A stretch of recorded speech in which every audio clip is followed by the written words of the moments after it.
Бранот вработувања кои фрлаат сомнеш за непотизам секојдневно продолжува. Јавноста е сведок на нови вработувања на блиски роднини на функционерите и претениците од власта. Се поставува прашањето дали повлекувањата на сопругот и братот на претеничката Мира Стојчевска и мајката и синот на претениците Костадин Костадинов и Горан Мисовски се само обид да се зацкријат останатите вработувања на роднини на видни ликови од владеачкото мнозинство.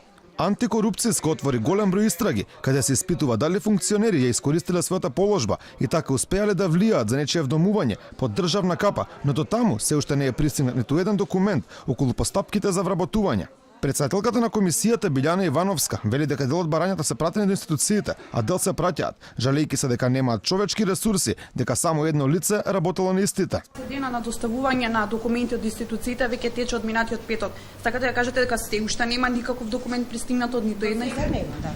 Значи, кај некој има стигнато, да. Значи, кај некој има стигнато, кај некој се стигнати барања, кај некој можеби се уште не се. Не знам сега каков е текот, меѓутоа од на тие од 15 дена од денот на добивање на барања. Председателката на антикорупцијска вели дека ќе се отворат нови предмети за вработување, каде има сомнеш дека се прекршени некои законски норми. Оваа недела, во текот на неделава ќе имаме на трета веќе поред седница и ќе отвориме нови случаи. Ќе си продолжи постапката. Јас повеќе пати кажав дека ние не работиме случај како за одредена личност, туку случај како функционирал системот за вработување. Вработување на роднини блиски до функционерите, пак за премиерот Зоран Заев представуваат спречување на одлив на кадри во странство, но сепак ја поздрави одлуката на оние кои решија да се повлечат од работните места.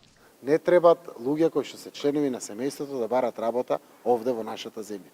Но дури тоа кога се случува, тоа мора да биде на исклучително транспарентен начин, по пат на компетативност и слично, и да се стави црвена линија до каде е тоа дозволиво, до каде не е дозволиво. Пред неколку дена премиерот Заев, слушајќи го председателот на Италијанската национална управа за антикорупција, Рафаеле Кантоне, имаше можност да види како таму антикорупционерите се справуваат со јавните службеници, кај кои ќе се докаже судирни интереси. Таму правилата се строги и резултираат со разрешување од работните места.